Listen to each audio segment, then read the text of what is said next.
নমস্কার বন্ধুরা, আপনাদেরকে আমি আমার ভিডিওতে দেখিয়েছিলাম যে ঝুড়িতে লাগালে পিটুনিয়া কিভাবে ছড়িয়ে পড়ে।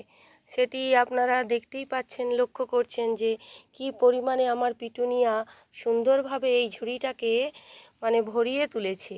এইখানে দেখুন, এটি আগের পিটুনিয়া, যেটা আমার সর্বপ্রথম লাগানো। ও তো ফুল দেওয়া শুরু করে দিয়েছে, আর এটাও সদ্য দেখছেন কেমন ভরিয়ে ফেলেছে।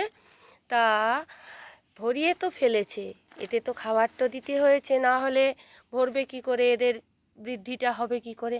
কি দিয়েছি যেটির ফলে আমার এই গাছ এত সুন্দর হয়েছে?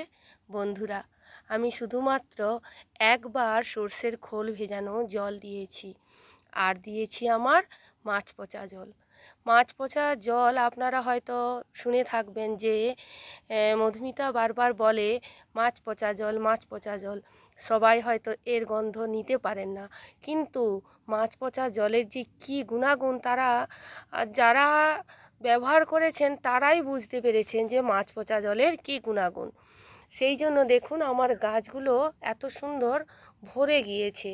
এইবার দেখুন, এই প্রত্যেকটা ডগাতে ডগাতে ডগাতে ডগাতে সব ফুল এসে গেছে।